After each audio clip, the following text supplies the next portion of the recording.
வணக்கம். அக்னி பரீட்சை நிகழ்ச்சிக்கு வரவேற்கிறோம். நிகழ்ச்சியின் இந்த வார சிறப்பு விருந்தினர் இந்திய கம்யூனிஸ்ட் கட்சியின் மூத்த தலைவர் திரு தா பாண்டியன் அவர்கள். வணக்கம். வணக்கம். காவிரி பிரச்சனையில 1974 இருந்து அதிமுகவும் திமுகவும் என்னென்னலாம் செஞ்சாங்க, என்னென்னலாம் நடவடிக்கை எடுத்திருக்கிறாங்க அப்படிங்கிறது தொடர்பாக ஒரு வெள்ளை அறிக்கை வெளியிடணும் அப்படின்னு மத்திய அமைச்சர் பொன் ராதாகிருஷ்ணன் சொல்லியிருக்கிறாரு. திருமாவளவனும் ஆமா வெளியிடணும் அப்படின்னு அவருடைய ஆதரவையும் அவர் தெரிவிச்சிருக்கிறாரு. வெள்ளை அறிக்கை தேவை அப்படின்னு நீங்க பாக்குறீங்க? அந்த வெள்ளை அறிக்கை என்பது யாரோ ஒரு எழுதிய கட்டுரையாக இருக்கக்கூடாது. அரசாங்கம் தேதி பிரகாரம் ஆவணங்களை வெளியிட வேண்டும். எந்த அமைச்சர் யாருக்கு எழுதினார், என்ன பதிலை பெற்றார், அப்பொழுது அந்த முதலமைச்சர் எடுத்த அடுத்த நடவடிக்கை என்ன என்று ஆவணங்கள் அடிப்படையில் தேதி அடிப்படையில் வரிசையாக எழுத வேண்டும். இருக்கட்டும், என்ன பயன் வரும்னு நீங்க நினைக்கிறீங்க? நிச்சயமா தமிழக மக்கள் அதை புரிந்து கொள்வதற்கு உதவியாக இருக்கும். மக்கள் விழிப்பு பெற்று இந்த முழு உரிமையை பெறுவதற்கு இணைந்து போராட வழிவகுக்கும். யாரோடு இணைந்து போராடுவதற்கு? எல்லா தமிழக மக்கள் ஒன்று. அந்த ஒரு அரசுக்கு எதிரான ஒரு நிலைப்பாட விவசாய சங்கங்கள் எடுக்கிறாங்கன்னு வச்சுக்குவோம். இப்ப இந்த இரு கட்சிகளுடைய வெள்ளை அறிக்கை மூலமாக இந்த இரு கட்சிகளையும் எதிர்க்கிறாங்க அப்படின்னா யாரு இந்த விவசாய அமைப்புகளை விவசாயிகளை ஒண்ணு சேர்க்க போறாங்க? இடதுசாரிகளா, விடுதலை சிறுத்தைகளா, மதிமுகவா, இல்ல வேற எந்த கட்சியுமா? எந்த கட்சியாக இருந்தாலும் சரி இந்த பிரச்சனை கடைசி வரை தீர்க்க வேண்டும் என்று சொன்னால் ஒன்று, ஒவ்வொரு அரசியல் கட்சியும் நேர்மையாக சிலவற்றை ஒப்புக்கொள்ள வேண்டும். கர்நாடகாவில் ஆட்சியில் இருப்பது யார்? காங்கிரஸ் கட்சி. அது அகில இந்திய கட்சி தானே. தமிழகத்திலும் காங்கிரஸ் கட்சி இருக்கிறது அல்லவா? ஏன் அவர்களை பார்த்து இவ்வாறு நடுவர் என்ற தீர்ப்பையும் நிறைவேற்ற மறுக்கிறீர்களே? ஒரு தேசிய கட்சி, இது சரிதானா? கேட்க வேண்டுமா வேண்டாமா? இதை விட்டுவிட்டு ஏதோ நுணுக்கங்களை பற்றியே பேசுகிறோமே. கேரள மாநிலத்திலும் கூட கம்யூனிஸ்ட் கட்சி, மார்க்சிஸ்ட் கட்சி ஆட்சியில் இருக்கிறது. ஆனால் அங்கு முதலமைச்சர் பொறுப்பை ஏற்ற உடனே சொன்னார், நான் தமிழகத்துடன் அரசாங்கத்துடன் பேசி தீர்க்க தயாராக இருக்கிறேன். அதுக்கு முறை எத்தனை முறை நிலைப்பாட்டை மாத்தியாச்சு? யாரு மாற்றியது? காரணம் என்ன? காங்கிரஸ் கட்சியினர் உடனே ஆர்ப்பாட்டம் செய்தார்கள். என்ன தேசிய தலைமை என்ன கேட்டிருக்கு இது வரைக்கும்? அதைத்தான் சொல்கிறேன். சில விஷயங்களை நான் ஓரளவுக்கு பதில் சொல்ல முடியும். என் கட்சிக்குள்ளே இருக்கிற குறைபாடுகளை இந்த கட்சிக்குள்ளே மட்டும் தான் சொல்ல முடியும். இடதுசாரிகளும் இரட்டை நிலைப்பாடு தான் பார்க்கிறோமே, வேறு என்ன செய்வது? சில பிரச்சனைகளில் தமிழக அரசு சட்ட ரீதியாக எடுத்திருக்கக்கூடிய நடவடிக்கை சரிதான், வேறு வழி இல்லை என்று அவர்கள் நினைக்கிறார். அந்த கட்சியின் பழக்கம் என்னவோ. இல்ல, நாம அதை சொல்லல, அந்த கருத்தை நாம சொல்லல. சட்ட ரீதியாக அவங்க எடுத்திருக்கக்கூடிய நடவடிக்கையை சரிதான், அவங்க போற பாதை சரிதான்னு வைகோ சொல்றார். ஆனா பாலகிருஷ்ணன் என்ன சொல்றாரு? இல்ல, இது மாதிரியான ஒரு சிக்கலுக்கு முதலமைச்சர் ஜெயலலிதாவும் காரணம் அப்படின்னு சொல்றார். இந்த முரண்பட்ட கருத்தை நீங்க எப்படி பாக்க? பாலகிருஷ்ணன் அவர் கருத்தை விளக்க வேண்டும், வைகோ அவர் கூறிய கருத்தை விளக்க வேண்டும். விளக்குவார்கள். இரண்டு பேருமே மக்களை சந்திக்கிறார்கள், இரண்டு பேருமே பத்திரிகைகளை சந்திக்கிறார்கள். விளக்கம் கேட்டால் கட்டாயம் தருவார்கள். ஏன் கர்நாடகாவில் எல்லா கட்சிகளும் கடந்த காலங்களில் இருக்கக்கூடிய நிகழ்வுகள் எல்லாத்தையுமே மீண்டும் மீண்டும் தோண்டி எடுத்து அதை பத்தி பேசாம இப்ப இருக்கக்கூடிய விஷயங்களுக்கு அந்த ஒரு ஆதரவாக ஒரு மைய புள்ளியில நின்று ஒற்றுமையா இருந்து செயல்படுறாங்க? ஆனா இங்க இருக்கக்கூடிய கட்சிகள், தமிழகத்தில் இருக்கக்கூடிய கட்சிகளால ஏன் அப்படி ஒண்ணு சேர்ந்து போராட முடியல? ஒரு விவசாயிகளுடைய ஒரு வாழ்வாதார பிரச்சனை, ஒரு ஜீவாதார பிரச்சனை, ஏன் அப்படி போராட முடியல? இங்கே தந்தை பெரியார் திராவிட இயக்கத்தை தொடக்கி அவர் கொண்டு வந்ததிலிருந்து அதிலிருந்து பிரிந்து திராவிட முன்னேற்ற கழகம், அதிலிருந்து பிரிந்ததுதான் அந்த மறுமலர்ச்சி திராவிட முன்னேற்ற கழகம், அனைத்து இந்திய அண்ணா திராவிட முன்னேற்ற கழகம். இது எல்லோருக்கும் தெரிந்திருக்கும். இவர்களது பழக்க வழக்கங்கள் தேர்தலிலே போட்டியிட்ட காலம் வரையில், அதற்கு பிறகு அதிலிருந்து பிரிந்த அதிமுக பழகுவது, நடவடிக்கைகள், முறைகள் எல்லாமே 1000 பேர் கொண்ட ஒரு பொதுக்குழுவை கூட்டுவார்கள்.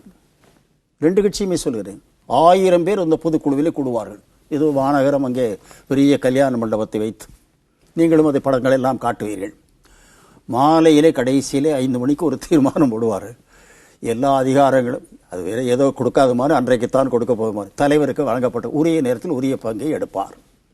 திமுகவும் அதையே போடும், அதிமுகவும் அதையே போடும், இல்லையா? இதுதான் ஜனநாயகம். ஒரு தலை எடுக்கிற முடிவுதான். அந்த தலையின் முகத்தை காட்டித்தான் நாடு முழுமையும் அரசியல். அதுதான் கொள்கை. இவை எல்லாவற்றையும் விட பெரிய ஆச்சரியம், அந்த கட்சியிலிருந்து ஒருவர் விலக்கப்பட்டால் அதுவரையில் அந்த கட்சியோடு இருந்து அவனை அண்ணன் அண்ணன் சொல்லி கொண்டு மறுநாள் பேச மாட்டார். அவன் வீட்டு திருமணத்துக்கு போக மாட்டார், திருமணத்தை கூட போகாமல் இருக்கலாம், துக்க நிகழ்ச்சி நடக்கட்டும் போக மாட்டார். இது எனக்கு, எங்கள் கட்சிக்கு, அநேகமாக பொதுமக்களுக்கும் யாருக்குமே உடன்பாடு அல்ல. இந்த கலாச்சாரம் டெல்லியில் இல்லை என்பதையும் நான் பார்த்திருக்கிறேன். உள்ளே விபி சிங் கடுமையாக நாடாளுமன்றத்தில் ராஜீவ்காந்தியை தாக்கி பேசுவார். சிறிதர்கள் வெளியில் 2 பேரும் வந்து திருவண்ணு கையை கொடுத்து குலுக்கி பேசிக் கொண்டிருப்பார். அது தமிழ்நாட்டில் இருந்த இந்த அரசியல் பின்னணிந்து போனவனுக்கு ஆச்சரியமாக இருக்கும். என்னடா உள்ள இந்த போடு போட்டான், வெளியே 2 பேரும் கையை குலுக்கிட்டு இருக்கானு. ஆனா தமிழ்நாட்டில் என்ன பார்த்தா கூட பார்க்காத மாதிரி இங்க ஓடுவாங்க. இது நான் சொல்வதற்கு காரணம், இந்த பழக்க வழக்கங்களை சொல்வதற்கு அது கேரக்டர், குணத்தை மாற்ற முடியாது. But character is the destiny என்று ஷேக்ஸ்பியர் பற்றி சொல்வார். அப்ப திமுக கூட்டணி அனைத்து கட்சி கூட்டத்துல இடதுசாரிகள் கலந்திருக்கலாம், இல்ல மக்கள் நல கூட்டணி கலந்திருக்கலாம். அதான் சரியான முடிவா இருந்திருக்க முடியும். இந்த கூட்டணி என்பது எதற்குத்தான் கூட்டணி என்ன என்பது, ஒரு சௌகரியப்பட்டால் ஒரு கூட்டணி, மற்றதெல்லாம் இல்லையா? எல்லாவற்றிற்கும் வருவீர்களா? இந்த ஊழல் சம்பந்தமாகவே இவ்வளவு வழக்குகள் வம்புகள் வேண்டாம். அந்த ஊழல் செய்த மனிதன் அவன் தன்னை பார்த்துக்கொண்டு என் கழகத்திற்கும் அதற்கும் சம்பந்தம் அல்ல என்று கட்சி விலகி இருந்திருக்குமானால் அந்த கட்சியை எதிர்த்து பேச வேண்டிய அவசியமே வராது. டி கிருஷ்ணமாச்சாரி மீது ஒரு குற்றச்சாட்டு சொன்னவர் யாரோ அல்ல, ஃபெரோஷ் காந்தி, நேருவின் மருமகன், இந்திரா காந்தியின் கணவர். அன்று மாலையே டி கிருஷ்ணமாச்சாரி தூக்கி பதவியேறி விட்டு வெளியேறி வந்தார்.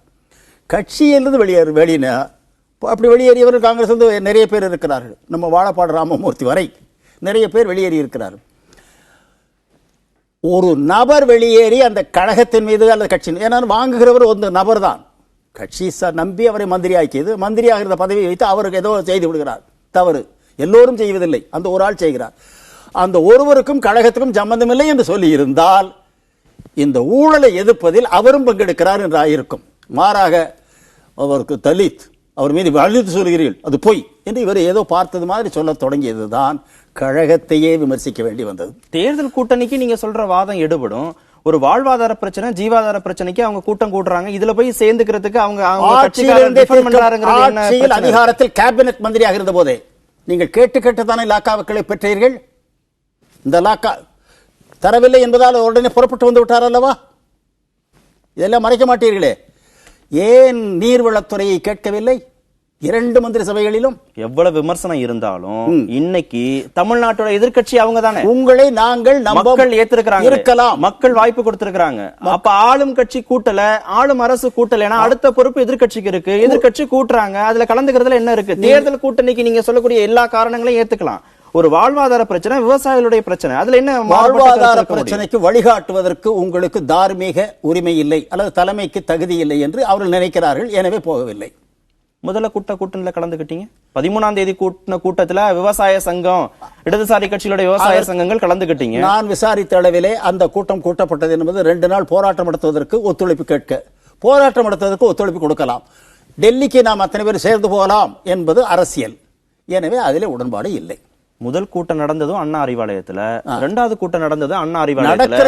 அண்ணா அறிவாலயம் திமுகவுடைய தலைமை கழகம். எதற்காக முதல் கூட்டம் நடந்ததுல கலந்துக்கிறீங்க, 2வது கூட்டத்தில் நடந்துக்கிறதுக்கு வேறொரு 17-18 தமிழகம் முழுமையிலும் வேலை நிறுத்தம் நடத்தலாம், மறியல் செய்யலாம் என்பதற்கு அழைத்தார்கள்.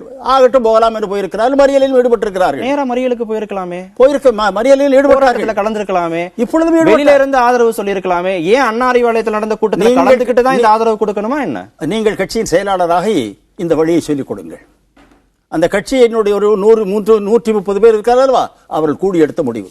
இல்ல, ஒரு சாமானிய மனிதனுடைய கேள்விதான் அது. கேட்டுக்கொண்டே இருங்கள். நீங்க ஒரு கட்சி கேட்டிருக்கிறீர்கள், அது சரியல்ல நினைத்திருக்கிறீர்கள், ஆகவே வாக்களித்தும் இருக்கிறீர்கள். அதில் என்ன விளக்கம் வியாபாரம் வேண்டி இருக்கிறது? இல்ல, விளக்கம் தேவைதானே. நீங்க முதல் கூட்டத்துல நாங்கள் என்ன விளக்கம் கொடுத்தாலும் உங்களை திருப்தி செய்வதற்கு இல்லை. நீங்கள் ஒரு விருப்பத்தோடு கேள்வியை கேட்கிறீர்கள். இதுல எந்த விருப்பமும் இல்ல. நீங்க முதல் கூட்டத்துல நீங்க போராட்டத்துக்கு ஆதரவு கொடுக்கறீங்கிறதான நிலைப்பாடு. மத்திய அரசுக்கு எதிராக நடக்கக்கூடிய ஒரு போராட்டத்துக்கு விவசாய சங்கங்கள் போராட்டத்துக்கு எங்கள் சங்கம் ஏற்கனவே தேதி குறித்து விட்டது. நீங்க அந்த போராட்டத்துல கலந்துக்க போறீங்க, அதுதான் நிலைப்பாடு. அது திமுக கூட்டின கூட்டத்துல அவங்களுடைய தலைமை கழக அண்ணா அறிவாலயத்துல போய் உட்கார்ந்து நாங்க போராட்டத்துல கலந்துக்கணும்னா சொல்லணுமா? இல்ல நேரடியாக ரயில் நிலையங்கள்ல போய் இந்த மறியல் போராட்டத்துல கலந்துக்கிட்டாலே போதுமானதா? அந்த கூட்டத்துல கலந்துக்கிட்டது சரினா ஏன் 2வது முறை திமுக கூட்டம் அனைத்து கட்சி கூட்டத்துல நீங்க பங்கேற்கல? அது எப்படி தவறா இருக்க முடியும்? அதற்கு பிறகு சில தகவல் கிடைத்திருக்கிறது. இவர்கள் தான் இந்த பிரச்சனைகள் முற்றுவதற்கு, முடிச்சு போடப்படுவதற்கு காரணம் என்று வந்திருக்கலாம், அது தெரிந்திருக்கலாம். எனவே விட வேண்டாம். முந்தா நாள் வரை சாப்பிட்டுக் கொண்டிருந்த நீ இன்றைக்கு ஏன் பத்தியம் இருக்கிறாய் என்றால் நோய் வந்திருக்கலாம். 13ஆம் தேதிக்கு 25ஆம் தேதிக்கு 12 நாள் தான் கேப் இருக்கட்டும். அதுக்குள்ள எல்லா விஷயம் அவர்கள் விருப்பம். ஒரு கட்சிக்கு நீங்கள் உத்தரவிட முடியாது, கேள்வி கேட்க முடியும்ல. மாறுபட்ட கருத்தை எடுக்கிறீங்க, இதுதான் பதில். நதிநீர் பிரச்சனையை, காவிரி நதிநீர் பிரச்சனையில் அந்த அவர்கள் ஆட்சியில் அதிகாரத்தில் இருந்த போது எந்த முயற்சியும் எடுக்கவில்லை, கேபினெட் அதிகாரத்தையும் பயன்படுத்தவில்லை, தவறு செய்து விட்டார்கள். ஆகவே அவர்களை நம்பி நான் இந்த கூட்டணியில் சேர்ந்து பேட்டி போக விரும்பவில்லை. அதே அரசியலை இடதுசாரிகளும் பண்றாங்கன்னு எடுத்துக்கலாமா? மக்கள் நல கூட்டணியும் பண்ணுதுன்னு எடுத்துக்கலாமா? இந்த மக்கள் நல கூட்டணி என்பது தேர்தலோடு முடிந்தது. இடதுசாரிகள் எடுத்திருக்கிறாங்கன்னு சொல்லலாமா? இடதுசாரிகளிலும் வேறுபாடு இருக்கிறது. விவசாய பிரச்சனையில, ஜீவாதார பிரச்சனையில, வாழ்வாதார பிரச்சனையில மாறுபட்ட கருத்து இருக்கலாம். எல்லாவற்றிலும் ஒன்றுபட்டே இருக்க வேண்டும், ஒரே மாதிரி முடிவு இருக்க வேண்டும் என்று அவசியம் இல்லை. காவிரி பிரச்சனையில ஒரே கட்சிக்குள்ளே கூட இரண்டு விதமான கருத்துள்ளவர்கள் இருப்பார்கள். வெளியில வருகிறது ஒரு கருத்தா தானே வரணும், ஒரு கருத்தாக சொல்லுவார்கள், இடதுசாரி கருத்தா தானே வெளியில வரணும். உங்க கட்சிக்குள்ள நடக்கிற கூட்டங்கள்ல மாறுபட்ட கருத்துக்கள் வரும், அது ஜனநாயகம், அதை புரிஞ்சுக்க முடியுது. ஆனா ஒரு கூட்டணி சார்ந்து நடக்கக்கூடிய கூட்டத்துல மாறுபட்ட கருத்துக்கள் வரும், ஜனநாயகமான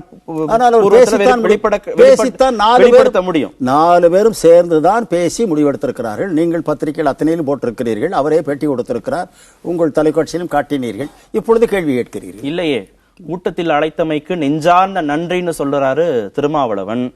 நரித்தனம், நயவஞ்சகம், இது அனைத்து கட்சி கூட்டத்தை திமுக கூட்டினதுன்னு சொன்னது வைகோ. எப்படி நீங்க ஒரே கருத்து நீங்க சொல்றீங்க? ஒருவர் இடது கோடியிலிருந்து பார்த்திருக்கிறார், இன்னொருவர் வலது கோடியிலிருந்து பார்த்திருக்கிறார். நான் இருவரையுமே பார்க்கவில்லை. பொது சிவில் சட்டத்தை கொண்டு வருவதற்கு பாரதிய ஜனதா முனைப்போடு செயல்படுகிறது. அதற்கான ஆயத்த பணிகள்ல அவங்க இறங்குறாங்க. பல வருடங்களாக அது பரப்பி வந்தது. இப்பொழுது அதிகாரத்தில் இருப்பதால் சட்டமாகவே ஆக்குவதற்கு தன் மூர்க்கத்தனமான முயற்சியில் இறங்கி இருக்கிறது. பாலின சமத்துவம், ஆண் பெண் பாகுபாடு இல்லாத ஒரு சமத்துவ சமுதாயம் அப்படிங்கறத தான் அவங்க முன்னிலைப்படுத்துறாங்க. பெண்களுக்கு எதிரான விதிகள் இது மூலமாக களையப்படும் அப்படின்னு சொல்றாங்க. ஒரே ஒன்று உதாரணம் போதும். எல்லோருக்கும் தெரிந்திருக்கும், இந்தியா முழுமைக்கும் ஒரு அவமானம். பிருந்தாவன் இருக்கிறது அல்லவா, அந்த இடத்தை நீங்கள் போனால் கட்டாயம் பாருங்கள். பிருந்தாவன் என்பது நம்முடைய மீரா படத்திலே வருகிற பாட்டை வைத்து சொல்லுவோம். ஒரு ஆனந்தமான சோலை, அதிலே தான் கண்ணன் வளர்ந்தான், காதல் விளையாட்டெல்லாம் விளையாடினான் என்று சொல்லப்படுகிறது. இன்று அந்த இடம் ஒரு பொது கழிப்பிடம் மாதிரி இருக்கிறது. என்ன காரணமோ தெரியாது, 1000 ஆண்டுகளாக முக்கியமாக உச்ச உயர் ஜாதியாக கருதப்படுகிற பிராமணர்கள் மத்தியில், அதுவும் அதிகமாக வேதனையோடு சொல்ல வேண்டும் என்றால் மேற்கு வங்கம், பீகார், அந்த பகுதிகளில் நேபாளம், இந்த 3 இடங்களிலிருந்தும் இளம் பெண்கள் கணவனை இழந்து விட்டால் அங்கே கொண்டு பிருந்தாவனத்தில் விட்டு போய்விடுவார். அவர் எங்கே சாப்பிடுவது, எங்கே தங்குவது என்பது எதையும் சொல்ல மாட்டார். அன்றே விட்டு அவரை திரும்பி பார்க்காமல் வேறு போக வேண்டும். விடுகிறவன் அண்ணனோ அப்பாவோ அம்மாவோ கொண்டு வந்து அங்கே விடுவார்கள் தன் பிள்ளையை. அவள் எங்கே தங்குவாள், என்ன சாப்பிடுவாள், எப்படி வாழ்க்கை? அது ஒரு இளம்பெண், துணை இல்லை, கணவன் இல்லை, விபச்சாரம் தவிர வேறு வழி இல்லை. இன்றல்ல, இல்லை 2000 ஆண்டுகளாக நேற்று வரை வெள்ளுடை மட்டும்தான் உடுத்தலாம், எந்த விழாவிலும் பங்கெடுக்க முடியாது, எந்த தீபாவளியோ பொங்கலோ எதுவும் கொண்டாட முடியாது. 2 ஆண்டுகளாகத்தான் இப்பொழுது ஒரு டாக்டர் பெரிய முயற்சி எடுத்து ஒரு சேவை சங்கம் வைத்து அவர்களுக்கு அவருடைய கல்வி தகுதி மேலும் படிக்க வைத்து பலரை வேலையை வைத்திருக்கிறார், உற்பத்தியில் ஈடுபடுத்தி இருக்கிறார். மேற்கு வங்க அரசு அவர்களை அழைத்து விழா கொண்டாட வைத்தது. நான் அதற்காகவே மம்தா பானர்ஜியை வாழ்த்துகிறேன். இந்த ஆண்டு தீபாவளி கொண்டாடக்கூடாது என்று சொன்னார்கள். நிறைய சேலைகள், புது சேலைகள் எடுத்து புத்தாடை கொடுக்க வைத்து பட்டாசெல்லாம் கொடுத்து தொடக்கூடாது முன்பு இந்த 2 ஆண்டுகளாக உடைத்து வருகிறார். இப்படிப்பட்ட கொடுமைகள் இந்திய சமுதாயத்தில் அழுக்கு போல இருக்கிறதே, அதை அகற்ற வேண்டும் என்ற ஒரு முயற்சி எடுக்காமல் எல்லோருக்கும் குடைப்பிடிக்கிறாரே. கிறிஸ்துவ மதத்திலேயே ஒரு 7-8 பிரிவுகள் இருக்கிறது, இஸ்லாமியர்களிலும் ஒரு 7-8 பிரிவு இருக்கிறது, எந்த மதத்திலும் பிளவுகள் இல்லாமல் உட்பிரிவுகள் இருக்கிறது. அவைகள் ஒவ்வொன்றுக்கும் தனித்தனி சட்டங்கள் இருக்கிறது. சட்ட ஆணையம் இது தொடர்பாக கருத்து கேட்கிற போது ஒரு 16 கேள்விகளை அவங்க தயார் பண்ணியிருக்கிறாங்க. அந்த கேள்விகள்ல இந்து மதம் சார்ந்த கேள்விகள் இருக்கு, கிறிஸ்தவ மதம் சார்ந்த கேள்விகள் இருக்கு, எல்லா மதங்களையும் இருக்கக்கூடிய பிரச்சனைகள் நீங்க சொல்லுங்க அப்படின்னு தான் சொல்றாங்க. அப்ப அரசு ஒரு பொது பார்வையோட எல்லா மதங்களையும் பார்க்குது அப்படின்னு எடுத்துக்கலாமா? எது இன்றைக்கு இந்தியாவுக்கு மிக அவசரம்? ஒருபுறம் எல்லையிலே தினந்தோறும் சண்டை, நாம் அடிக்கிறோம், அவனும் அடிக்கிறான். அந்த எல்லையோரம் முழுமையிலும் இருந்த பள்ளிக்கூடங்கள் மூடப்பட்டு விட்டன, கிராமங்கள், அங்கிருந்து மக்கள் வெளியேற்றப்பட்டு விட்டார்கள். இந்த பயங்கரவாதத்தை எப்படி முறியடிப்பது, நம்மிடையே நாடுகளுக்கிடையிலே சமாதானத்தை எப்படி, நட்புறவை வளர்ப்பது, ஆயுதங்களை பெருக்குவது என்பதை விட மனிதர்களை திருத்துவது எப்படி என்று ஆட்சிக்கு முயற்சிக்க வேண்டும். மாறாக ஒரு பெரிய மோகத்தை உண்டாக்குவது மாதிரி வல்லரசு முதலில் நல்லரசு நடத்த பாருங்கள். இந்திய நாட்டில் எத்தனை கோடானு கோடி பேருக்கு வீடு இல்லை, நிலம் இல்லை, முகவரியே இல்லை. இவற்றையெல்லாம் விட்டுவிட்டு ஏதோ ஒரு பெரிய சொர்க்கத்தை உருவாக்க போவது மாதிரி எல்லாவற்றையும் தீர்த்து விட்டோம். இல்லை, நீதிமன்றங்களுடைய வழிகாட்டுதலின்படி அவங்களுடைய அறிவுரைகளின்படி தான் அந்த நடவடிக்கை தொடங்கப்பட்டிருக்கதா அரசு சொல்லுது. நான் அரசியலில் கால் மிதித்த 1955 இந்த விவாதத்தை கேட்டுக்கொண்டிருக்கிறேன். எனவே நீதிமன்றம் முந்தா நாள் சொல்லி இன்றைக்கு இவர்கள் கேள்வியை கேட்டு வந்து விட்டால் என்பது பொய். காஷ்மீரில் 370 சிறப்பு விதிகளை அகற்ற வேண்டும் முந்தா நாள் தான் சொன்னார்களா? இவர்கள் சொல்லவில்லையா? அதனால் தான் இப்பொழுது காஷ்மீரிலும் இன்றைக்கும் பதட்ட நிலை. 120வது நாளாக இன்றைக்கு தடை சட்டம் இருந்து, ஊரடங்கு சட்டம் இருந்து கொண்டிருக்கு. எங்காவது பார்த்திருக்கிறோமா? அதிலே கவனம் செலுத்தி அந்த மக்களை நடமாட விடாமல், படிக்க விடாமல், வாழ விடாமல் இராணுவ முகாம் இருக்கிறது. அதே போல மணிப்பூரிலே இராணுவ முகாம் மூடியிருக்கிறது உள்நாட்டுக்குள்ளேயே. நாம் அதையெல்லாம் நம்முடைய படைபலத்தை வைத்து மூடிக்கொண்டு அடுக்கி கொண்டு போனால் இந்தியாவினுடைய ஒற்றுமைக்கே ஆபத்து ஏற்பட்டுவிடும் என்பதுதான் மிகப்பெரிய கேள்வி. அதை தடுப்பதற்கான முயற்சிகளை இறக்குவதை விட்டுவிட்டு தனிப்பட்ட குடும்பங்களில் இருப்பது என்பது பண்பாடு சம்பந்தப்பட்டது. ஒரு ஆணும் பெண்ணும் இணைந்து வாழ வேண்டும், சமமாக வாழ வேண்டும். அவர்களை பிணைப்பது என்பது அன்புதானே ஒழிய சட்டம் அல்ல. நீதிபதிகளே சொல்லுவார்கள், நாம் 2 பேரும் ஒரே வீட்டில் குடியிருக்க வேண்டும் என்று உத்தரவிடலாம், அன்பு செலுத்துங்கள் என்று குட்டி. இல்ல, பாரதிய ஜனதா மேல இந்த விமர்சனம் இருக்கு. அவங்க அரசியல் ரீதியாக அதை பயன்படுத்துறாங்க, ஒரு துருப்பு சீட்டா அரசியல் பயன்படுத்துறாங்க. நோக்கத்தோடு பயன்படுத்துறார். பாகிஸ்தான் இந்திய கம்யூனிஸ்ட் கட்சியுடைய பொதுச் செயலாளர் சுதாகர் ரெட்டியே இது நீங்க இது துருப்பு சீட்டாக பயன்படுத்துகிற குற்றச்சாட்டெல்லாம் சொல்லிட்டு இருந்தாலும் இது சம்பந்தமாக முத்தலாக்கு தொடர்பாக நீங்க ஒரு விவாதம் நடத்தணும் அப்படிங்கிறாரு. மறுபரிசீலனை வேணும்னு அவர் சொல்றாரு. அதே மாதிரி முஸ்லிம் தனிச்சட்ட வாரியம் அந்த தங்களுடைய சட்டங்களை திருத்தி அமைப்பதற்கான முயற்சிகளை மேற்கொள்ளணும்னு சொல்றாரு. ஒரு விவாதமே தேவை அப்படிங்கறதா அவருடைய கருத்தாகவும் இருக்கு. அவர் எவர் கருத்தா இருந்தாலும் சரி, அவரவர் மதத்தினுடைய பழக்க வழக்கங்களை சடங்குகளை விட்டுக் கொடுப்பார்களா? இந்தியாவிலே நானும் குடிமகன். உங்களுக்கு தெரிந்திருக்கும், புவனேஸ்வர் இருக்கிறதே, அந்த கடலோரம் இருக்கக்கூடிய பெரிய இந்து கோயில், அதில் பிரதமராக இருக்கிற இந்திரா காந்தியாரை உள்ளே விடவில்லை. ஏனென்றால் விதவை என்பதால். அதுதான் இந்தியா. இதை பற்றியெல்லாம் கவலைப்பட மாட்டோமா? ஆகவே 100,000 முக்கிய பிரச்சனை இருக்குது. வறுமை இருக்கிறது, வேலையில்லா திண்டாட்டம் இருக்கிறது, பயங்கரமான லஞ்ச ஊழல் நீதி ஆகிவிட்டது, சட்டம் ஆகிவிட்டது. எந்தெந்த வேலைக்கு எவ்வளவு கொடுக்க வேண்டும் என்று அதையெல்லாம் பார்த்து யாரும் கவலைப்பட்டதாகவும் தெரியவில்லை. குற்றச்சாட்டு திருப்பி நாம் எதனால் பலன் இல்லையோ அந்த பிரச்சனைகளையே பேசுகிறோம். உலகின் பல நாடுகள்ல, அதுவும் இஸ்லாமிய நாடுகள் சிலவற்றிலேயே இதெல்லாம் ஏற்றுக்கொள்ளப்பட்டாச்சு பொது சிவில் சட்டம் அப்படிங்கிறது. இந்தியா போன்ற நாடுகள்ல இன்னும் தேவை அப்படின்னு தானே சொல்றாங்க. நல்லது, இஸ்லாமியர்கள் அவர்களே செய்து விடுவார்கள்தான் வணங்கி வாழ்த்தி ஒத்துழைக்கலாம். இந்தியாவில் உள்ள முஸ்லிம்களையும் அவர்களையே அதை மாற்றுவதற்கு அதை பாருங்கள், செய்யுங்கள் என்று இயக்கம் நடத்தி அவர்களை திருத்த வேண்டும். சட்டம் போட்டு மிரட்டக்கூடாது. டிசம்பர் 6ஆம் தேதியை மதவாதத்திற்கு எதிராக, ஜாதியவாதத்திற்கு எதிரான ஒரு நாளாக கடைபிடிக்கணும் அப்படின்னு சொல்றாங்க. அதற்கான தேவை இப்ப இருக்கு அப்படின்னு பாக்குறீங்களா? மிக மிக அதிகமாக இருக்கிறது. இந்த சூழல் அதை இப்ப ஏற்படுத்திருக்கு நீங்க நினைக்கிறீங்க? இந்தியா முழுவதும் இப்பொழுது காஷ்மீரில் நடந்து கொண்டிருப்பது என்ன? ஏன் இந்த அளவுக்கு வெறுப்பும் சண்டையும் வர வேண்டும்? முன்னாலேயே அவர்களுக்கு முரண்பாடு, கொஞ்சம் குமுறல் இருந்தது. ஆனால் இன்றைக்கு போர்க்களமாக மாறி இருக்கிறது. ஏதாவது ஒரு அரசியல் முடிவு எடுக்க வேண்டும். எத்தனை நாளைக்குத்தான் ராணுவத்தை வைத்து அடக்கிக் கொண்டே இருப்பீர்கள்? இது உலக நாடுகள் அனைத்திற்கும் பொருந்தும், இந்தியாவுக்கு நிச்சயமாக பொருந்தும். காஷ்மீர் மதவாதம் மட்டும்தான் பிரச்சனை, ஜாதியவாதம் பிரச்சனை இல்லை. அது என்ன சொல்லி, ஆகவே எல்லாம் இந்தியா பூராவிலும் இருக்கிறது. ஏன் இந்த எழுத்தாளர்கள் பூராவுமே தங்கள் பெற்ற பட்டங்களை தூக்கி எறிந்தார்கள்? ஏன் 5 பேர் கொல்லப்பட்ட எங்கள் கட்சியின் தலைவர் உட்பட கொல்லப்பட்டார்? எழுத்தாளரை போய் கொல்ல வேண்டும் என்ற அவசியம் என்ன இருக்கிறது? இவ்வளவு சூரத்தனம் பேசுகிறவர்களுக்கு அந்த கொலைகாரனை இன்னும் ஏன் பிடிக்க முடியவில்லை? எனவே சூழ்நிலை சரியில்லை. இடதுசாரி கட்சிகளுடைய பொலிட் பீரோல தலித்துகளுக்கு இடம் கொடுப்பது சம்பந்தமாக, பிரதிநிதித்துவம் கொடுப்பது சம்பந்தமாக, முக்கியத்துவம் கொடுப்பது சம்பந்தமாக இடதுசாரிகள் யோசிக்கணும் அப்படின்னு முன்னாள் துணைவேந்தர் வசந்தி தேவி சொல்லியிருக்கிறாங்க. எப்படி அம்மா சொல்றாங்க? ஆனா அடிக்கடி நீங்க உங்க டிவியில தோழர் ராஜா பேசுறதானே போட்டுக்கிட்டு இருக்கிறீங்க தினந்தோறும். ராஜா யாரு? வேற யாராவது உதாரணம் காட்ட முடியுமா உங்களால? 9 பேர் இருக்காங்க. அதில் உங்களுக்கு தெரிஞ்ச பேரை நான் போட்டுக்கிட்டு இருக்கிற பேரை சொல்றேன். எங்க தமிழ்நாட்டில் இப்ப செயலாளராக இருக்கிற முத்தரசன் யாரு? ஜி பழனிசாமி யாரு? அந்த அம்மா யாரு? பத்மா. 95% பேர் உயர் ஜாதியை சேர்ந்தவங்களா இருக்கிறாங்க அப்படிங்கறது எங்கள் கட்சியில் தலித்துகளுக்கு இடம் கொடுக்கப்பட்டிருப்பதை போல் வேற எந்த கட்சியா பேரும் நம்பரும் சொல்லட்டும். உங்க கட்சியில உறுப்பினராக இருக்கக்கூடிய அளவுக்கு வேற எந்த கட்சியிலையும் தலித்துகள் உறுப்பினராக இல்ல. 60% அளவுக்கு இடதுசாரி கட்சிகள்ல உறுப்பினர்களா இருக்கிறாங்க. ஆனா அந்த அளவுக்கு, அந்த சதவீதம் அளவுக்கு அவர்களுக்கான முக்கியத்துவம் கொடுக்கப்படலைங்கிறதான் குற்றச்சாட்டு. 10 தொகுதியில் போட்டி போட்டோம். 5 தொகுதிகளிலும் வெற்றி பெற்றவர்கள் தலித்துகள். சட்டசபை குழு தலைவராக தேர்ந்தெடுத்தோம் தோழர் ஆறுமுகம் தலித். 6 இருக்கிற மாவட்டங்களில் 7 மாவட்டங்களில் தலித் செயலாளர்கள். எந்த கட்சி என்று சொல்லுங்கள் பார்ப்போம். இந்தியா முழுமைக்கு நம்ம சென்னை மாநகரில் தலித்தை செயலாளராக்கினோம். இந்தியா முழுமைக்கு நம்ம கேட்கிறோம். இந்தியா முழுமைக்கு எங்க கட்சி இருக்கோ, எங்க கட்சியினுடைய உறுப்பினர்கள் இருக்காங்களோ அங்க செய்ய வேண்டியது செய்திருக்கிறோம். இந்த குற்றச்சாட்டுல உண்மையே இல்லைங்கிறீங்க. வசந்தி தேவி முன்வைக்கக்கூடிய குற்றச்சாட்டுல உண்மை இல்லை. மேலும் அதிகம் வேண்டும் என்று கேட்கலாம்.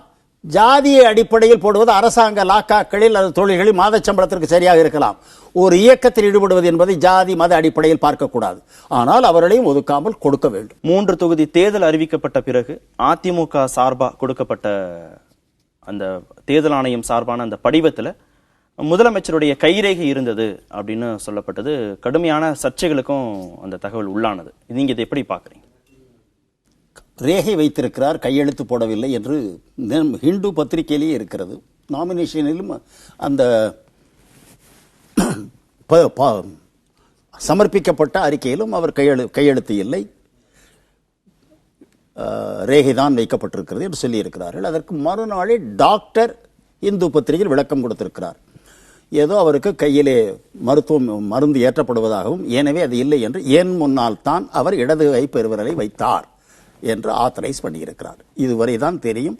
பத்திரிகையில் வந்த செய்தி. சட்டமன்ற தேர்தலில் ஃபார்ம் B-ல கையெழுத்து போடுவதற்கு பதிலாக முதலமைச்சர் ஜெயலலிதாவுடைய கைரேகை பதியப்பட்டுதான் கொடுக்கப்பட்டது.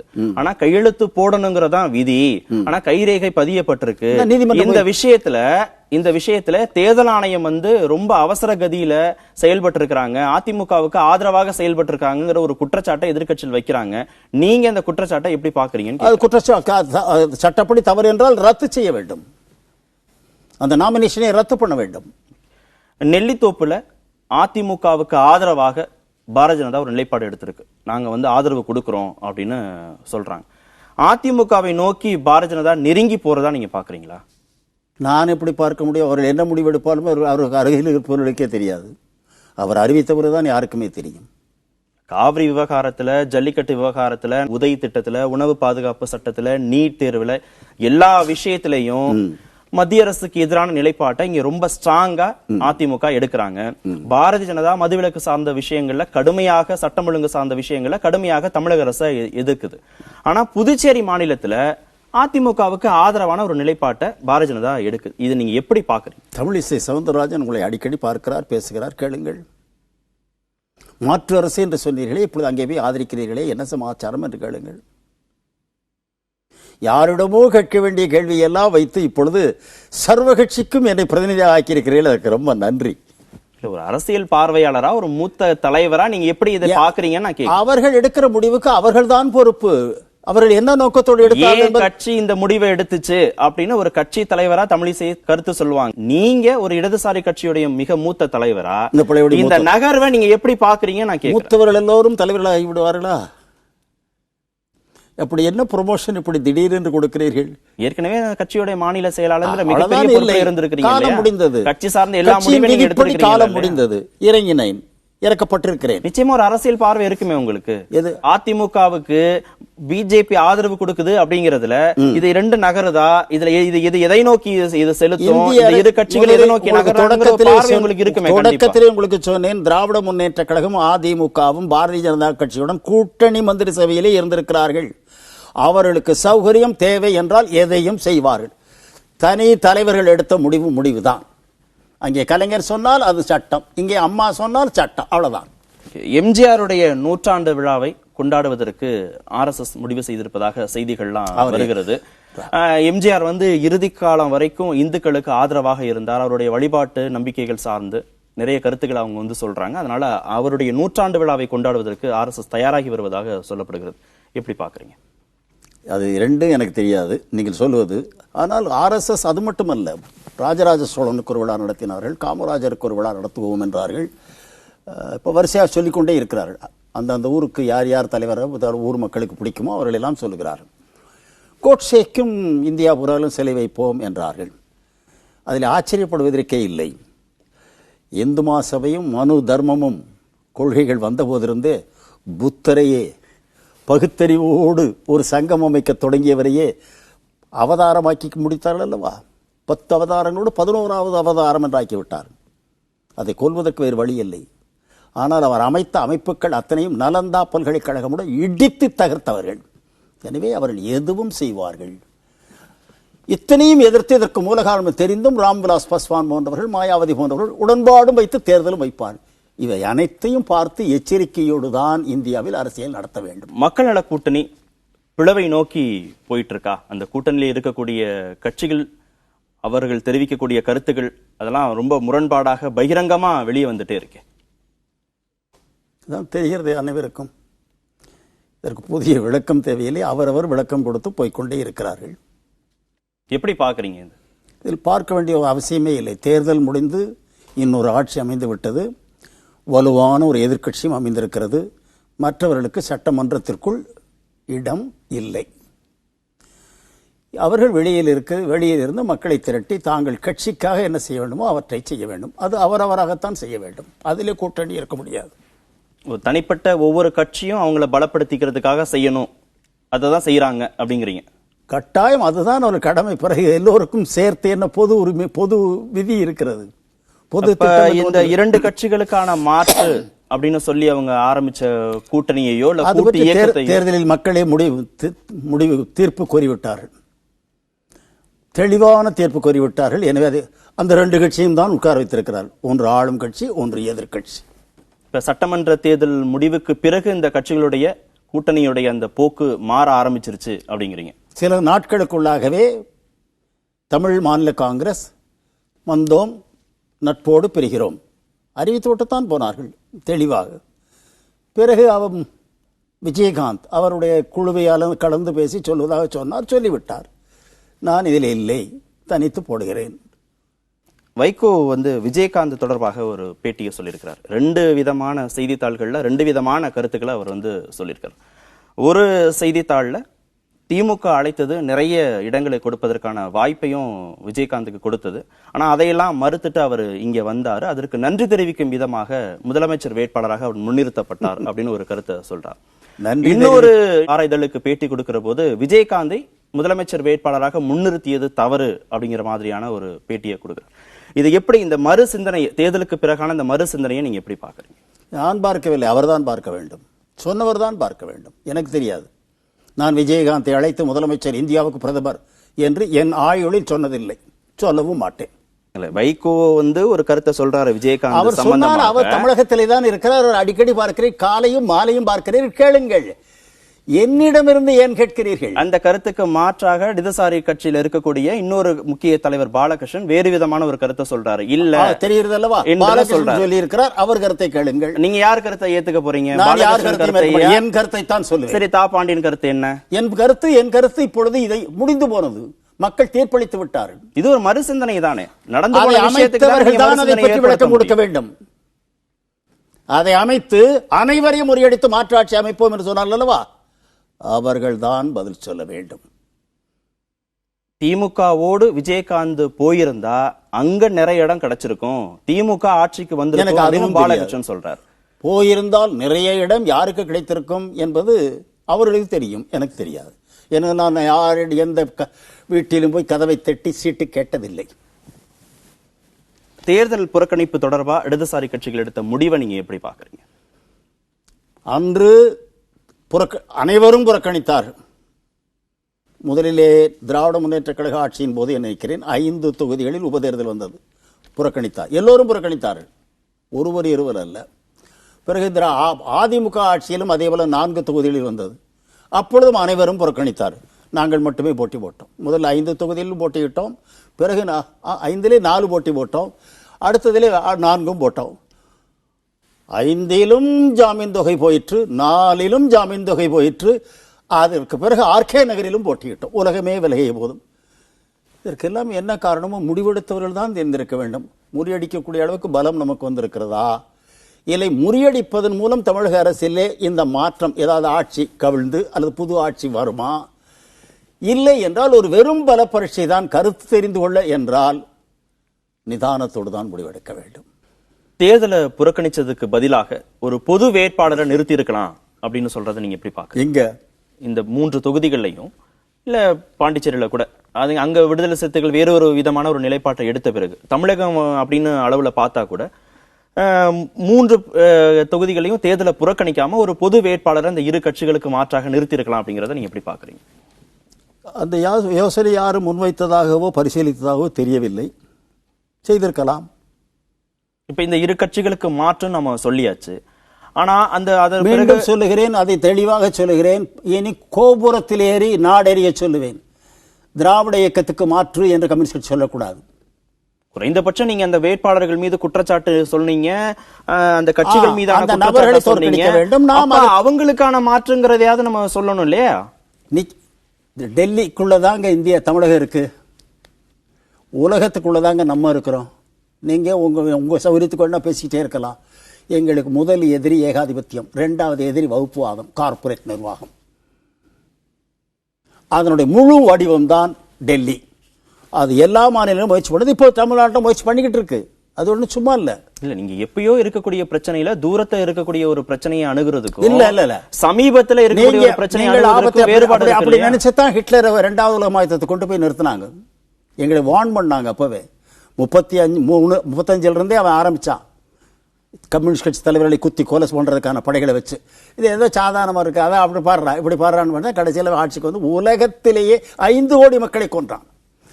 எனவே ஆபத்து என்பது தூரமா பக்கமா என்பதல்ல, பாம்பு என்றால் பாம்பு தான். முறியடிக்கப்பட வேண்டியது என்றால் முறியடிப்பதற்கு தான் முயற்சி வேண்டும். எப்படி பிரிக்கிறீங்க? குறைந்த தீமை பெரிய தீமைன்னு பிரிக்கிறீங்களா, இல்ல இது தீமையே இல்லைன்னு நீங்க சொல்றீங்களா? அடிப்படை கொள்கையிலே மாறுபட்ட ஒன்று அது ஒன்றுதான். சமுதாயத்தில் மாற்றமே கூடாது, அது ஏற்கனவே இருப்பதுதான். ஜாதி, உயர் ஜாதி, தாழ்ந்த ஜாதி, கொடுமை ஜாதி, சிறுபான்மை, புச், நான் தான் அதிகாரம். இந்த கொள்கையுடைய ஒருவன் தான் உங்களுக்கு எதிராக இருக்க முடியும். ஒவ்வொன்றுக்காக சிலவர் ஒருத்தருக்கு இந்த ஊழலை மட்டும் ஒழிக்கணும், நேர்மையான ஆட்சி இருந்தா போதும் என்று பலருக்கு இருக்கலாம். நீங்க நினைக்கிற மாதிரி சமத்துவம் சொல்றீங்க, அதெல்லாம் இருக்காதுப்பா, ஆளுக்கு அவரவர் வித்தியாசம் திறமைக்கு ஏற்ப கொஞ்சம் ஏற்றத்தாழ்வு இருக்கும் என்று நினைப்பதற்கு நேர்மையானவர்களாக இருக்கலாம். ஆன்மீகவாதிகள் அத்தனை பேருமே மனிதகுல விரோதிகள் அல்ல. விவேகானந்தரும் இருக்கிறார், வள்ளலாரும் இருக்கிறார், ராமானுஜர் இருந்தார். இது மதத்தை பயன்படுத்தி மக்களை அடிமைப்படுத்துவது மூட நிர்மூடத்தனம் என்று பாரதியால் கண்டிக்கப்பட்டது. இந்த தேர்தலுடைய பங்களிப்பு என்ன? நடக்க போற 3 தேர்தல்கள்ல நீங்க சொல்லக்கூடிய மதவாதத்துடைய பங்களிப்பு என்னன்னு நீங்க முதல்ல கேட்டீங்க, நான் முதல்ல சொன்னேன். அதற்காக ஒரு பொது வேட்பாளர் நிறுத்தி இருக்கலாமா? நிறுத்தி இருக்கலாம். இல்ல அந்த பொறுப்பு இந்த கட்சிகளுக்கு இருக்கா? நீங்க மக்களோட கூட்டணியாக நிறுத்துறீங்களா, இல்ல தனியாக நிறுத்துறீங்களா, எல்லா கட்சிகளும் சேர்ந்து நிறுத்துறீங்களாங்கிறது கூட இல்ல. இல்ல அதுதான் அந்த வாதத்துக்கு கூட நான் வரவே இல்லை. ஒரு பொது வேட்பாளர் நிறுத்தி மக்களுக்கான மாற்ற ஒரு சாய்ஸ கொடுக்க வேண்டிய அந்த பொறுப்புல இருந்து, கடமையில இருந்து இந்த கட்சிகள் வெளியே வந்தாச்சான்னு நான் கேட்கிறேன். என்ன செய்யணும்ன்றீங்க? இந்த 3 தொகுதியில் எந்த கட்சி வெற்றி பெற்றிருந்தால் என்ன ஆகும்? ஆட்சி மாற்றம் வருமா? நீங்க தஞ்சாவூர், அரவக்குறிச்சி அந்த 2 தேர்தல்கள் சார்ந்து ரத்து செய்யப்பட்டதற்காக சொல்லப்பட்ட காரணங்கள், இந்த இரு கட்சிகள் மீது வைக்கப்பட்ட விமர்சனங்களுக்கு அந்த வாக்காளர்களுக்கான ஒரு வாய்ப்பு, ஒரு மாற்று வாய்ப்பை ஏற்படுத்தி கொடுக்க வேண்டிய பொறுப்பு கட்சிகளுக்கு இருக்கா இல்லையா? இப்ப கூட செய்யலாம். இப்ப போட்டி கூட செய்யலாம். தேர்தல் விதியிலே நோட்டா இருக்கு, இந்த 2 எல்லாருமே ஐக்கியர்கள் போடவில்லை என்று போட்டு காட்டலாம். போய் அந்த மாதிரி பிரச்சாரத்தை பண்ணலாம். போடாதீர்கள், இவர்கள் அத்தனை பேருமே தகுதியற்றவர்கள் என்று ஒரு பிரச்சாரத்தை செய்யலாம். என்ன பயன் அதனால? இப்ப நீங்க போட்டி போட்டால் என்ன பயன்? உங்க கையில் பெரிய ஓட்டு இருக்க, ஜனங்கள் கேட்ட உடனே எந்த குமுறி எழுந்து விடுவார்களா? 2 ஒன்றுதான். நீங்கள் சொல்றது பிரச்சாரம் பண்ண வேண்டும், மக்களுக்கு வாய்ப்பு கொடுக்கணும் சொன்னீங்க. இது ஒரு வாய்ப்பு.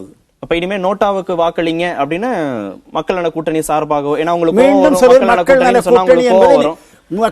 குறைந்தபட்சம் இடதுசாரிகளாவது நீங்க பிரச்சாரம் செய்வதற்கான வாய்ப்பு இருக்கு. என் வாயில இந்த மக்கள் நல கூட்டணியை கட்ட பாக்குறீங்க. நான் முதல்ல தெளிவா சொல்லிட்டேன். அன்று முதல் இன்று வரையில் மக்கள் நல கூட்டணி என்பது 4 பேர் கூடினார்கள், 4 பேர் எதை செய்தார்கள், 4 பேர் ஆளுக்கு ஒரு திசையில் போய்விட்டார்கள். சரி, இடதுசாரிகளுக்காவது அந்த பொறுப்பு இருக்குமா? அவங்களாவது அப்படி பிரச்சாரம் பண்ணுவாங்களா? அதுக்கான முயற்சிகளை எடுப்பாங்களா? யாருக்குமே வாக்களிக்காதீங்க, நோட்டாவுக்காவது வாக்களிங்கன்னு அப்படியாவது பிரச்சாரம் பண்ணுவாங்களா அந்த தொகுதிகளில்? தயவுசெய்து சொல்வதை கேளுங்கள். 2 கட்சிக்கும் 2 செயலாளர்கள், தேர்ந்தெடுக்கப்பட்ட செயலாளர். மார்க்சிஸ்ட் கட்சிக்கு ஒரு செயலாளர் இருக்கிறார், இந்திய கம்யூனிஸ்ட் கட்சிக்கு ஒரு செயலாளர் இருக்கிறார், சென்னையில் தான் இருக்கிறார்கள். கேளுங்கள். செய்யறோம்னு அவங்க அறிவிக்கலாம், செய்யணுமா செய்ய வேணாமான்னு தாப்பாண்டியன் கேட்கிறான். நான் குடிமகன் என்ற முறையில் அவர்கள் எது செய்தாலும் கட்சியில் உறுப்பினர் என்று இருக்கிற வரையில் எடுக்கிற முடிவுக்கு ஆமாம் என்பேன். 2019 நாடாளுமன்ற தேர்தல் வரைக்கும் மக்கள் நல கூட்டணி போகும் அப்படின்னு நினைக்கிறீங்களா? நான் அன்றும் நினைக்கவில்லை இதை பற்றி, இன்றும் எதையுமே நினைக்கவில்லை. 2019 தொடக்கத்திலே இப்பொழுது மத்திய ஆட்சியில் இருக்கிற ஆட்சியை எதிர்ப்பதற்கு ஜனநாயக மதச்சார்பற்ற இடதுசாரி மனப்பான்மையுள்ள சகலரும் ஒன்றுபட வேண்டும் என்பது ஒன்று மட்டும் தான் என் கொள்கை. யார் தலைமையில்? தலைமை என்ற கேள்வி அப்படி நியமிப்பதல்ல, அது மக்கள் தீர்த்திருப்பார். யார் இதை ஒருங்கிணைக்கணும்? யார் இதை ஒருங்கிணைக்கணும்? அந்த தேர்தல் அறிவிப்பு வருகிற போது முடிவெடுக்கலாம். விடுதலை சிறுத்தைகள் கட்சி மட்டும் புதுச்சேரியில காங்கிரசுக்கு ஆதரவு கொடுத்திருக்கு. அதுக்கு சொன்ன காரணம் மதச்சார்பற்ற ஒரு அணியை கட்டமைக்க வேண்டிய தேவை எழுந்திருக்கிறது அப்படின்னு. அங்கே சிபிஎம் வேறொரு நிலைப்பாடு எடுத்திருக்கு, யாருக்கும் ஆதரவு இல்லை அப்படிங்கிற ஒரு நிலைப்பாடு எடுத்திருக்கு. இதை நீங்க எப்படி பாக்குறீங்க? படிக்கவில்லை. பாண்டிச்சேரியில் எடுத்திருக்கிற முடிவு மிகச் சரி. 2 பேரையும் ஆதரிக்க வேண்டிய அவசியம் இல்லை. ஏனென்றால் ஆதரித்து அதில் ஒரு பெரிய ஆட்சி மாற்றமோ அரசியல் மாற்றமோ வரப்போவதில்லை. இந்த ஒரு தொகுதியிலே வெற்றி பெற்று இந்தியாவை விடுவித்து விட போவதும் இல்லை. எனவே வேண் சக்தியையின் விரையும் செய்ய வேண்டும் என்று ஒரு அறிவாளியாக முடிவெடுத்திருக்கிறார். தமிழகத்திலும் அதுதான் நிலை. சட்டமன்ற தேர்தலில் வாசன் விஜயகாந்த் கூட இருந்தே ஒரு இடத்துல கூட வெற்றி பெற முடியல. இப்ப இந்த கட்சிகளே இல்லாத ஒரு நிலையோட அடுத்த தேர்தலை சந்திக்கிறது அப்படிங்கிறது எந்த அளவுக்கு ஒரு பலம் வாய்ந்த ஒரு கூட்டணியை ஒரு வெற்றியை நோக்கி கட்சியை நகர்த்தும், கூட்டணியை நகர்த்தும் நினைக்கிறேன். கணக்கு பொழுது ஓரளவு தெரிகிறது அல்லவா? எனக்கு கணக்கு தெரிந்து விட்டால் இனிமேல் அந்த கணக்கு அடுத்த கணக்கு போடுகிற போது ஏற்பட்ட பிழை என்ன என்பதை திருத்தி சரியான கணக்கு போட வேண்டும். இல்ல என்ன தவறு நீங்க நினைக்கிறீங்க? ஒரு புதிதாக ஒரு கூட்டணி உருவாக்க நான் முதலில் பகிரங்கமாவே தேர்தல் காலத்திலேயே சொல்லியிருக்கிறேன். திராவிட முன்னேற்ற கழகமோ அதிமுகவோ தவறு செய்தால் அந்த தவறை மட்டும் சுட்டிக்காட்ட வேண்டும்.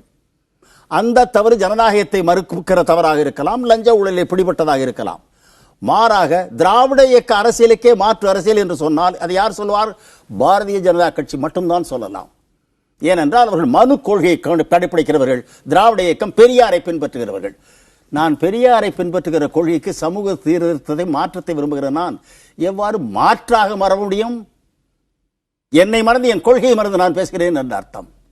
அப்ப அதிமுகவும் திமுகவும் இந்த திராவிட இயக்க கொள்கைகளை ரொம்ப வலுவா பின்பற்றுறதா நீங்க சொல்றீங்க? நான் முதலிலேயே சொன்னேன், குறைகளை சுட்டிக்காட்டலாம், சுட்டிக்காட்டும் தைரியம் இருக்க வேண்டும். அவ்வாறு தைரியமாக இருக்கிற போது அவரை விட நல்லது செய்தவர்களாகவும் இருக்க வேண்டும். எந்த குறைகளை சுட்டிக்காட்டல நீங்க நினைக்கிறீங்க?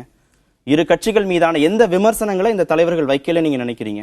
இந்த முழக்கத்தை வைத்தார்கள் அல்லவா, திராவிட இயக்கத்திற்கு மாற்றாட்சி என்று. அவர்கள் வாயிலே அந்த தேர்தல் இயக்கத்தின் போதும் பாரதிய ஜனதா கட்சி பற்றி அதிகமான விமர்சனம் நடந்ததா?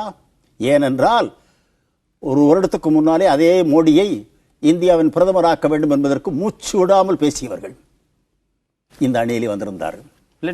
கொள்கை அடிப்படையில் வந்ததா, ஏதாவது வெற்றி பெற வேண்டும் வந்ததா? நீங்க சட்டமன்ற தேர்தல் நடக்கக்கூடிய சமயத்தில் நீங்க எப்படி பாரதிய ஜனதாவுக்கு எதிராக மத்திய அரசுக்கு எதிரான நீங்க முழக்கங்கள்? பாரதிய ஜனதா கட்சி அத்தனை இடங்களிலும் போட்டியிட்டது, தமிழகத்திலும் இருக்கிறது, மாற்று நான் என்று அறிவித்திருக்கிறது. அதை பற்றி விமர்சனம் வேண்டாமா? அவர்களுடைய வாக்கு வங்கி என்னன்னு உங்களுக்கு தெரியும். அதே போல உங்கள் வாக்கு என்ன என்று இதுக்கு முன்னாடி வாக்கு வங்கி என்ன என்றும் தெரிந்திருக்க வேண்டும் அல்லவா? ஆக என்ன செய்திருக்க வேண்டும்? எல்லோரும் சேர்ந்து பாரதிய ஜனதா கட்சி எதிர்க்கிற ஒரு கூட்டணி என்ற முறையில் கொண்டு வர வேண்டும். இல்ல அதிமுக திமுகவுக்கு மாற்றுன்னு பாரதிய ஜனதா மட்டும்தான் தமிழகத்துல சொல்லிட்டு இருந்தாங்களா? போட்டியிட்ட எல்லா கட்சிகளும் தான் சொல்லிட்டு இருந்தாங்க. மற்ற கட்சிகள் சொல்லலாம், நாம் சொல்லக்கூடாது என்கிறேன். என்ன காரணம்? காரணம் அதான் சொல்றேன், அவர் சமூக மாற்றத்திற்கு நிற்கும் சமூக சீர்திருத்த கட்சி. அந்த அரசியல் எப்படி எதிர்ப்பீர்கள்? அதில் உள்ள மனிதன் செய்கிற தவறு 2G அலைக்கற்றை மேக்சி வழக்கு தயாநிதி மாறன் கட்டாயம் கண்டிக்கலாம், கண்டித்திருக்கிறோம். திமுக மட்டும்தான் இதெல்லாம் பொருந்துமா? 2 பேருக்கும் பொருந்தும். முதலிலே சொன்னேன், யார் என்ன தவறு செய்தாலும் அந்த தவறுகளை சுட்டிக்காட்ட வேண்டும். நிகழ்ச்சியில் பங்கேற்றதற்கு மிக்க நன்றி. மீண்டும் சந்திப்போம். நன்றி, வணக்கம்.